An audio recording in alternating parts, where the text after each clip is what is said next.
जय हिंद, जय भारत। दोस्तों, भगत सिंह के बचपन के साथी थे जयदेव गुप्ता। दोनों लाहौर डीएवी स्कूल में साथ पढ़े और फिर नेशनल कॉलेज में साथ पढ़े। बड़ी गहरी मित्रता थी। जयदेव गुप्ता बहुत अच्छे से जानते थे भगत सिंह को। Nehru memorial museum and library को दिए एक इंटरव्यू में जयदेव गुप्ता ने भगत सिंह के बारे में कहा कि वह इतना कोमल था जितना सुंदर से सुंदर फूल की पंखुड़ी, और इतना कठोर था जितना ग्रेनाइट। कितना सही कहा था जयदेव गुप्ता ने। जेल में मिली कठोर से कठोर यातनाएं भगत सिंह के हौसले को नहीं तोड़ सकी थी। उन्होंने सब हंसते हंसते सहा था। एक घटना की चर्चा करते हैं आसफ अली, जो असेंबली बम केस में भगत सिंह के वकील थे। भगत सिंह से मिलने एक दिन वो जेल गए। वो बताते हैं कि जैसे जैसे मैं आगे बढ़ता जा रहा था, मेरे कदम आगे बढ़ रहे थे, मुझे एक गीत की आवाज़ आ रही थी, जैसे कहीं कोई गा रहा है। बड़ी मधुर आवाज़ थी। जो जो मैं आगे बढ़ता गया वो आवाज़ और साफ होती चली गई, और साथ में संगीत भी बज रहा था। जब मैं भगत सिंह के पास पहुंचा, उनकी कोठरी के पास पहुंचा, तो देखा कि बड़ी मस्ती से झूम के भगत सिंह गा रहे थे, और हाथों की बेड़ियों को उस जेल की कोठरी के लोहे के दरवाजे के जो सीखचे थे उनके साथ टकरा टकरा के वो संगीत पैदा कर रहे थे, और स्वयं बड़े मधुर गीत गा रहे थे। तो जेल की यातनाओं से वो व्यथित नहीं होते थे, विचलित नहीं होते थे, लेकिन इतने भावुक भी थे कि दूसरे की जरा सी तकलीफ उनको दुखी कर देती थी। कई बार ऐसा हुआ जब उनकी आंखें छलछला गई। आज ऐसी ही कुछ घटनाओं का जिक्र करेंगे, बात करेंगे। पहली घटना याद आती है जिन दिनों भगत सिंह लाहौर सेंट्रल जेल में बंद थे। असेंबली बम केस का फैसला आ चुका था। उनको पहले मियांवाली जेल ले जाया गया। 15 जून 1929 को वो वहां पहुंचे थे, और बटुकेश्वर दत्त को लाहौर सेंट्रल जेल ले जाया गया था 15 जून को ही, दिल्ली से। दोनों ने उसी दिन भूख हड़ताल शुरू कर दी थी। भगत सिंह ने मियांवाली जेल में, बटुकेश्वर दत्त ने लाहौर सेंट्रल जेल में। कुछ दिन के बाद भगत सिंह को मियांवाली जेल से लाहौर सेंट्रल जेल ट्रांसफर कर दिया गया। अब दोनों की भूख हड़ताल जारी थी। 10 जुलाई को जब स्पेशल मैजिस्ट्रेट श्री कृष्ण की अदालत में भगत सिंह, बटुकेश्वर दत्त और बाकी साथी क्रांतिकारी जो लाहौर में पहले ही अरेस्ट हो चुके थे, अब अरेस्ट तो अलग अलग जगह हुए थे पर लाहौर बोस्टल जेल में थे, इन सबको स्पेशल मैजिस्ट्रेट के सामने ले जाया गया 10 जुलाई को। तो बोस्टल जेल में बंद साथियों ने जब स्ट्रेचर पर लाए भगत सिंह को देखा, वो गबरू नौजवान जो 15 जून से भूख हड़ताल पर था, उनका देखा वो शरीर तो बहुत दुखी हुए, और उन्होंने भी निर्णय ले लिया कि हम भी भूख हड़ताल करेंगे। और फिर 13 जुलाई से बाकी सबने भी भूख हड़ताल शुरू कर दी थी। कुछ दिन के बाद जब इनका स्वास्थ्य बिगड़ने लगा तो जेल अधिकारियों ने फोर्स्ड फीडिंग शुरू कर दी। जबरदस्ती एक एक को पकड़ लेते थे। 8-8, 10-10 वार्डर, लंबे तगड़े वार्डर इनको पकड़ते, जबरदस्ती फर्श पर गिरा देते। कोई हाथों पे बैठता, कोई पांव पे, कोई छाती पे, और फिर जबरदस्ती नाक के जरिए नली डालते पेट में, और फिर उस नली से दूध डाल देते पेट में, इस मारे कि जेल में अगर इनमें से किसी की मृत्यु हुई तो देश में बड़ा आंदोलन शुरू हो सकता है, अंग्रेजों के लिए मुश्किल खड़ी हो सकती है। तो वो फोर्स्ड फीडिंग चल रही थी, और ये जब फोर्स्ड फीडिंग होती थी तो ये पूरी ताकत लगा के सारे के सारे क्रांतिकारी उसका विरोध करते थे। लेकिन एक तो भूख हड़ताल से वैसे ही शरीर कमज़ोर, और फिर 8-8, 10-10 आपको पकड़ लें तो कितनी देर जोर चलेगा। अंततोगत्वा वो दूध चला भी जाता था अंदर। तो ऐसी ही एक कोशिश में 26 जुलाई 1929 को, 13 जुलाई से भूख हड़ताल शुरू हुई थी बाकी साथियों की, तो बोस्टल जेल में 26 जुलाई की शाम को जब जतिन दास के साथ वो ज़बरदस्ती हुई, वो क्रांतिकारी जतिन दास जिन्होंने भगत सिंह और साथियों को बम बनाना सिखाया था, जब उनके साथ ज़बरदस्ती हुई तो नली नाक के जरिए पेट में डाली जा रही थी। वो पूरी ताकत से उसका विरोध कर रहे थे। वो नली पेट में ना जाके उनके फेफड़ों में चली गई थी और फिर दूध उनके फेफड़ों में भर गया था। उन्हें निमोनिया हो गया था, उनका स्वास्थ्य बहुत तेजी से बिगड़ा था और उसके बाद वो इस हालत में नहीं थे कि ज़बरदस्ती उनकी फोर्स्ड फीडिंग होती और अपनी मर्जी से वो कुछ नहीं ले रहे थे।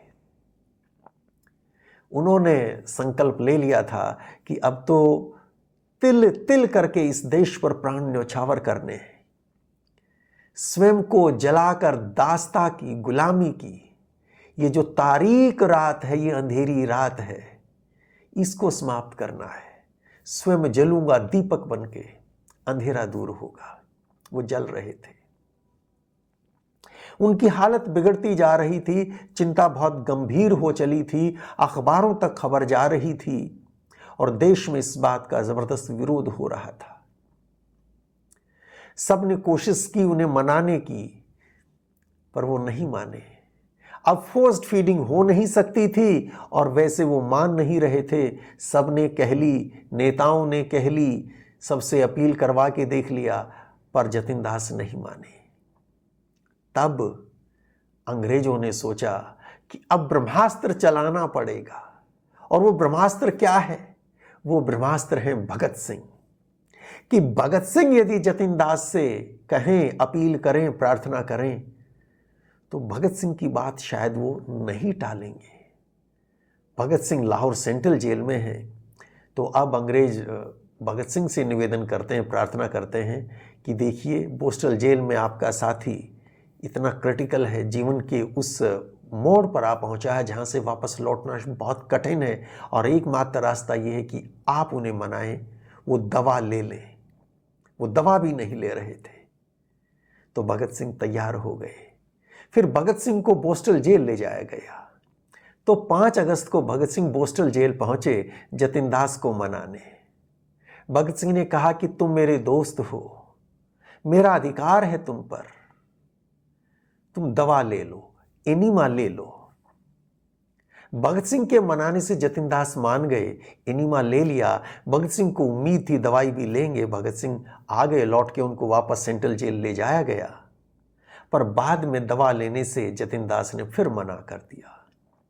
उनकी दशा बिगड़ती जा रही थी और क्रांति का वो दधीची एक एक पल मृत्यु के और निकट आता जा रहा था।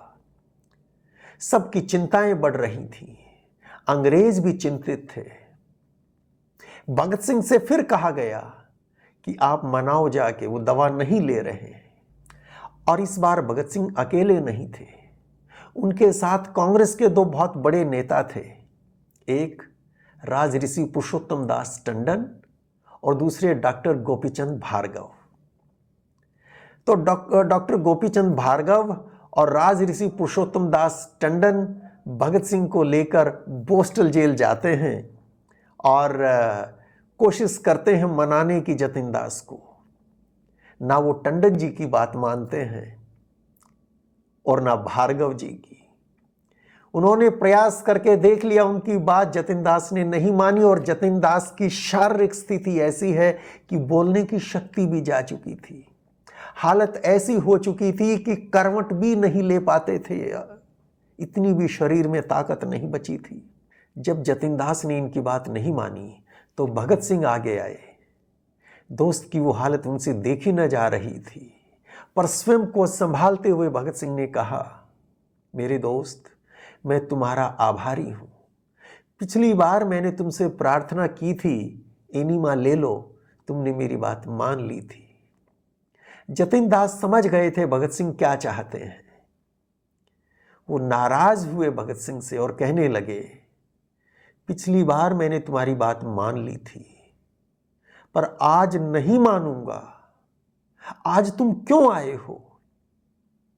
जब जतिन दास ने ऐसा कहा तो पुरुषोत्तम दास टंडन और डॉक्टर गोपीचंद भार्गव भगत सिंह के बचाव में आगे आए।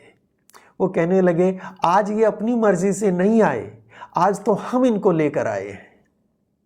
जतिन दास कहने लगे, भगत सिंह, तुमने मेरा दिल तोड़ दिया है, तुमने मेरा दिल दुखाया है, तुम्हें आज नहीं आना चाहिए था। दोस्तों कल्पना करके देखिए कैसा दृश्य रहा होगा। क्रांति के वो दो पुरोधा एक तिल तिल करके अपनी मातृभूमि के लिए, भारत माता की मुक्ति के लिए एक एक रक्त की बूंद को जला रहा था चराग बनाकर, और दूसरा जिसकी प्रेरणा से बाकी साथियों ने भूख हड़ताल शुरू की, वो दूसरा साथी वो हाथ जोड़े खड़ा था अपने इस दोस्त को मनाने के लिए कि किसी तरह इसका अनमोल जीवन बचाया जा सके। भगत सिंह ने कहा, आज मैं स्वयं नहीं आया, इन दोनों महानुभावों के कहने पर आया हूं, पर मैं हाथ जोड़ता हूं, तुमसे प्रार्थना करता हूं, मेरी बात मान लो। सिर्फ 15 दिन और, अपने जीवन को 15 दिन और खींच लो। जो असीम यातना कष्ट तुमने सहे हैं, इनका परिणाम देखने के लिए इस जीवन को थोड़ा सा खींच लो। हमें उम्मीद है हमारी मांगे मान ली जाएंगी। यदि ऐसा हुआ तो बहुत अच्छा, और यदि हमारी मांगे नहीं मानी गई तो फिर तुम एक अकेले क्यों, फिर हम भी तुम्हारे साथ बलिदान देंगे। पर मैं हाथ जोड़ के कहता हूं, मेरी बात मान लो। 15 दिन के लिए दवा ले लो। जतिन दास नहीं माने, वो नहीं मान रहे थे। उल्टा वो भगत सिंह से शिकायत करने लगे कि भगत, तुम मुझे ये बताओ, तुम कैसे उनको फोर्स्ड फीडिंग की इजाजत दे देते हो? तुम्हें कैसे वो फोर्स्ड फीडिंग करा देते हैं? दोस्तों, जैसा मैंने पहले कहा, जब 8-8, 10-10 वार्डर यूं एक अकेले पर टूट पड़े तो कितनी देर आप उसका विरोध कर सकते हैं? और वो भी तब जब, कब से भूख हड़ताल? भगत सिंह की तो 15 जून से चल रही थी भूख हड़ताल। तो माहौल को हल्का बनाने के लिए भगत सिंह कहते हैं, देखें वातावरण तो बहुत कष्टदायक था, बहुत गंभीर था, पर उसको हल्का बनाने की भगत सिंह कोशिश करते हैं। और जतिन दास से कहते हैं, मैं अपनी तरफ से पूरी कोशिश करता हूं, उनका पूरी ताकत से विरोध करता हूं, पर वो मुझ पर कब्जा कर ही लेते हैं, काबू मुझे कर लेते हैं। और मैं क्या करूं, मेरी नाक भी तो बड़ी है, इसमें नली आसानी से चली जाती है, और इस तरह तो अगले 2 साल भी नहीं मरूंगा मैं। और तुम मेरे दोस्त, मैं तुमसे प्रार्थना करता हूं कि अधिक नहीं, बस 200 ml दूध एक दिन में, और मत कुछ लो, 200 ml दूध ले लो, कुछ दिन इस जीवन को आगे बढ़ाना है। लेकिन जतिन दास नहीं मानते। भगत सिंह के वो सारे तर्क फेल होते जा रहे हैं, और फिर अंत तो क्या होता है, सब्र का बांध टूट जाता है। दोस्त को मृत्यु शैया पर देख रहे हैं लेटे, और वो दधीची संघर्ष कर रहा है, नहीं हारने को तैयार। भगत सिंह की आंखें भर आती हैं, गला रुंध जाता है, मुंह से शब्द नहीं निकल पा रहे। पूरी हिम्मत जुटा के अंतिम बार रोते रोते कहते हैं, जतिंदा, मैं तुम्हारे हाथ जोड़ता हूं और वादा करता हूं, आज अंतिम बार तुमसे यह निवेदन कर रहा हूं, फिर कभी नहीं करूंगा। प्लीज आज आखिरी बार मेरे कहने से दवा ले लो। वो मान गए दवा लेने के लिए, और भगत सिंह को वापस उसके बाद सेंट्रल जेल ले जाया गया। तो ये वो घड़ी थी दोस्त जतिन की, साथी क्रांतिवीर जतिन की वो हालत देख के भगत सिंह खूब प्रयास करते रहे स्वयं को संभालने का, पर नहीं संभाल पाए, और फिर फक फक फफक के रो पड़े, और जतिन दास भी झुक गए, उनकी बात मान ली। तो जेलर ने बाद में जतिन दास से कहा, सबने मिन्नतें की, सबने कोशिशें की, सबने मनाने की कोशिश की, कांग्रेस के इतने बड़े बड़े नेता आए, तुमने किसी की बात नहीं मानी, भगत सिंह की मान ली। ऐसा क्यों? तो जतिन दास ने कहा, जेलर साहब, तुम कहाँ जानते हो, तुम्हें क्या पता भगत सिंह क्या है। अरे मैं उसको कैसे ना कह सकता था। तो ये मित्रता थी उन क्रांतिवीरों की, भगत सिंह और जतिन दास की। अंततः 13 सितंबर 1929 को जतिन दास अपनी भूख हड़ताल के 63वें दिन मां भारती के लिए बलिदान हुए थे। तो एक ये घटना जिसने भगत सिंह को रुला दिया। एक दूसरी घटना आपको बताता हूं, और वो भी भगत सिंह की भूख हड़ताल के दिनों की ही है।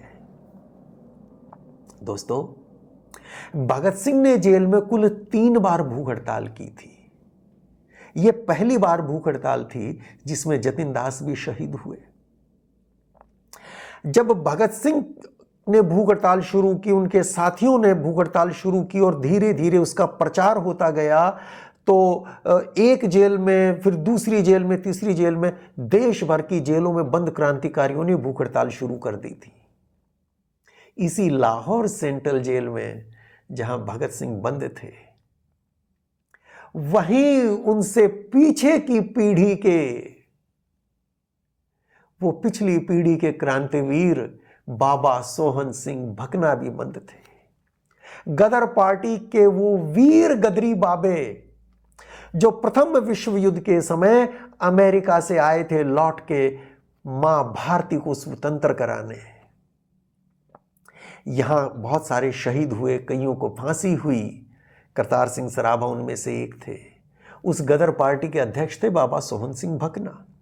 शुरू में तो उनको भी फांसी की सजा सुनाई गई थी, पर कईयों की सजा फिर फांसी कम्यूट होकर लाइफ ट्रांसपोर्टेशन में कर दी गई थी, और फिर इनको सेलुलर जेल भेजा गया। वहाँ बड़ी यातनाएं वर्षों तक सही, और फिर वहाँ से ट्रांसफ़र होकर मेन लैंड पे ये आए। तो अब बाबा सोहन सिंह भकना, जिनकी उम्र लगभग 60 वर्ष हो चुकी थी और वर्षों की 15 साल से जेल में बंद थे, 15 साल की यातनाओं ने शरीर को तोड़ दिया था। 60 साल की उम्र थी और बाबा जी की रिहाई होने वाली थी, कुछ महीने बचे थे। और रिहाई क्यों हो रही थी कि जेल में आपने जितने दिन काटे हैं, 1 महीने में शायद 4 दिन थे, उसके हिसाब से अगर कोई कंप्लेंट आपके अगेंस्ट नहीं है तो उतने दिन का रेमिशन मिलता था। तो 15 सालों में जितना रेमिशन अर्न किया था, उसके बेस पे अब ये रिहा होने वाले थे। पर भगत सिंह की भूख हड़ताल ने तो सबको प्रेरित कर दिया था। बाबा सोहन सिंह भकना भी भूख हड़ताल पे थे। जब भगत सिंह को इस बात की जानकारी हुई कि 60 साल के बाबा सोहन सिंह भकना भूख हड़ताल पर हैं, उन्होंने संदेश भिजवाए उन तक कि बाबा जी, आप भूख हड़ताल ना करें, आपकी उम्र इतनी हो चुकी और वैसे भी रिहा होने वाले हो, और इससे जेल प्रशासन नाराज होगा कि आपने रूल्स तोड़े हैं, तो आपकी रिहाई नहीं हो सकेगी। बाबा जी नहीं माने, भूख हड़ताल पे चल रहे थे। किसी तरह भगत सिंह ने जुगाड़ लगाया और वो बाबा सोहन सिंह भकना की कोठरी तक जाते हैं बाबा जी को मनाने। और फिर 2 पीढ़ियों के उन क्रांति पुरुषों के बीच बातचीत होती है, वार्तालाप होता है। नई पीढ़ी पिछली पीढ़ी को कहती है कि अब हम आ गए ना, अब ये हथियार हम उठाएंगे, अब आप आराम करो, आपके आराम का समय है। पर वो भी कहां मानने वाले थे। खूब तर्क दिए, और भगत सिंह से अच्छे तर्क करने वाले तो शायद उनके समय में कोई दूसरे थे भी नहीं। भगत सिंह का सारा ज्ञान धरा का धरा रह गया। पूरी कोशिशें की, जैसे जतिन दास को नहीं मना पा रहे थे, वहां तो भगत सिंह के आंसुओं ने काम कर दिया था। यहां भगत सिंह ने सब तरह के तर्क दिए, बाबा जी कुछ दिन बाद रिहा हो जाओगे, देश को बड़ी जरूरत है, आप मार्गदर्शन करेंगे युवाओं का, आपसे प्रेरणा लेंगे, आप बाहर जाएंगे, जेल से बाहर जाके देखिए कितने युवाओं को आप प्रेरणा देंगे, आप सोचिए। सारी बातें सुनने के बाद बाबा जी ने कहा,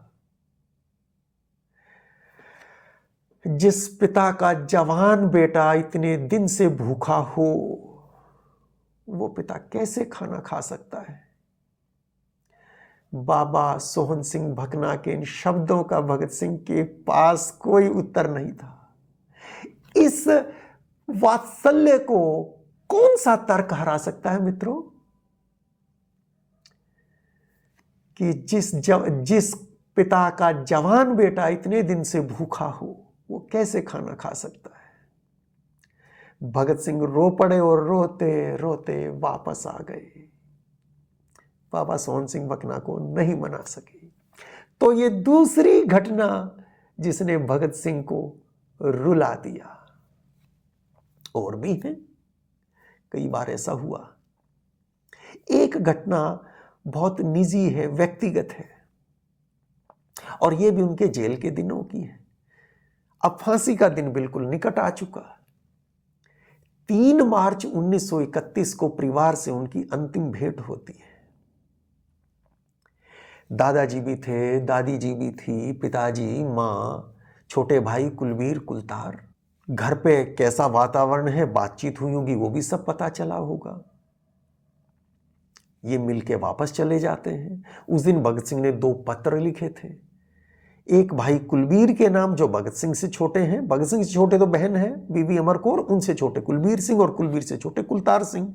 कुलतार के पत्र में तो वो ये भी कहते हैं कि मुझसे तुम्हारे आंसू देखे ना गए, आज तुम्हारी बातों में बड़ा दर्द था। वो पत्र अपने आप में बहुत ही नायाब पत्र है, जो सिर्फ कुलतार सिंह को नहीं बल्कि आने वाली पीढ़ियों को लिखा गया था।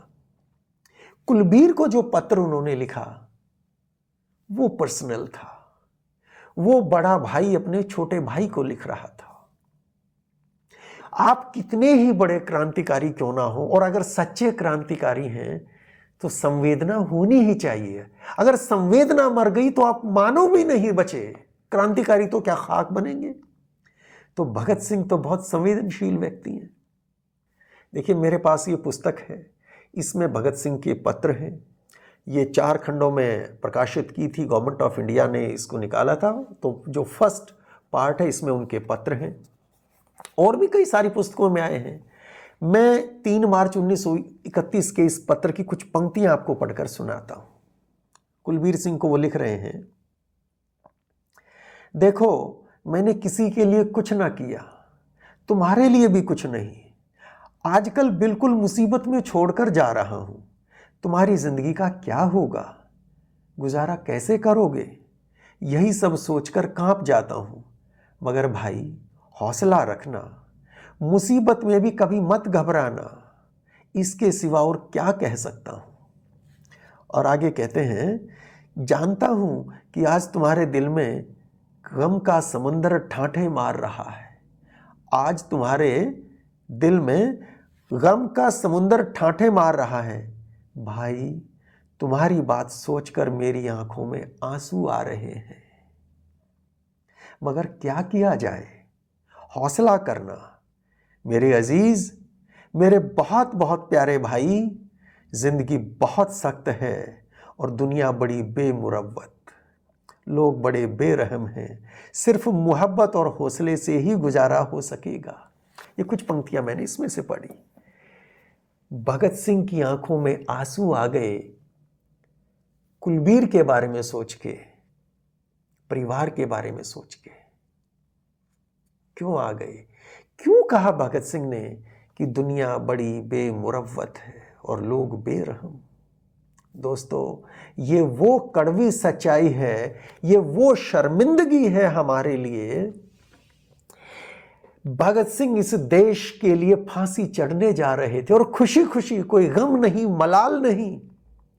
मलाल होता तो फांसी से 3 दिन पहले जो लिखा ना 20 मार्च को उन्होंने पंजाब के गवर्नर को, कि फांसी नहीं, हमें अपना फौजी दस्ता भेजो, हमें गोली मार दे। हमने तुम्हारी अदालत ने ही निर्णय में यह लिखा है कि हमने ब्रिटेन के राजा के विरुद्ध युद्ध छेड़ रखा है, और जब हमने युद्ध छेड़ रखा है तो हम युद्ध अपराधी हैं। हमारे साथ युद्ध अपराधियों जैसा सलूक करना, और फांसी नहीं, सैनिक दस्ता भेज दो जो हमें गोली मार दे। तो बहादुर, मृत्यु का तो कोई दूर दूर तक भय नहीं है, मृत्युंजय थे वो। लेकिन जैसा मैंने पहले भी कहा, संवेदना भी तो थी। वो फांसी चढ़ रहे हैं, सारा परिवार, चाचा अजीत सिंह जलावतन, चाचा स्वर्ण सिंह बलिदान हो गए देश पर, चाचा पिता सरदार किशन सिंह पर कितने मुकदमे चल रहे हैं, वो जेल आ रहे हैं, जा रहे हैं, सारा परिवार कुर्बान हो रहा है इस देश पे। और तब भी लाहौर के पास खासरिया गांव में उनकी फसल जला दी गई, उनकी भैंसें चोरी कर ली गई। और ये करने वाले सिर्फ अंग्रेज थे क्या? पड़ोस के गांव के रहने वाले लोग थे।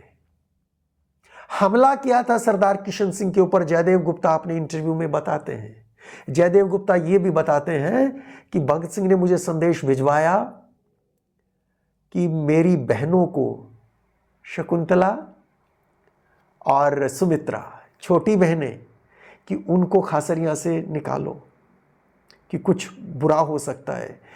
तो ऐसे क्रांतिवीरों के साथ इस देश में ऐसे पापी थे, ऐसे राक्षस थे कि उनके आगे रावण भी अच्छा, उनके आगे दुर्योधन भी अच्छा। परिवार के साथ ये हो रहा है। ये संदेश भेजना पड़ता है कि मेरी छोटी बहनों को वहां से सेफली निकाल लो। कुलबीर सिंह और सरदार किशन सिंह तो मुकदमे में इनके में लगे हुए हैं उस टाइम तक। तो ये सब इस देश ने किया, इस देशवासियों ने किया। एक अकेले अंग्रेजों को क्या कहना, वो तो 1 लाख से ज्यादा कभी नहीं थे इस देश में, 30 करोड़ लोगों पर राज कर रहे थे कि हम ही गद्दार थे। जेल में वो यातनाएं देने वाले सिर्फ अंग्रेज थोड़ी थे। अंग्रेज तो गिनती के 2-4 अफसर हुआ करते थे, बाकी तो सारे अपने ही थे। तो वो चीज भी, वो सच भी दिखाई दे रहा था कि क्या मिलना है रिटर्न। लेकिन मेरा कर्तव्य क्या है, मैं अपने कर्तव्य पथ से विचलित नहीं होऊंगा। और देश के लिए बलिदान हुए थे। और भी कुछ घटनाएं हैं पर वीडियो लंबा हो जाएगा, फिर कभी बात करेंगे। वो 3 घटनाएं मैंने आपको बताई। तो आज के लिए इतना ही दोस्तों। ये जानकारी कैसे लगी कमेंट बॉक्स में लिख के ज़रूर बताइएगा। जय हिंद, जय भारत।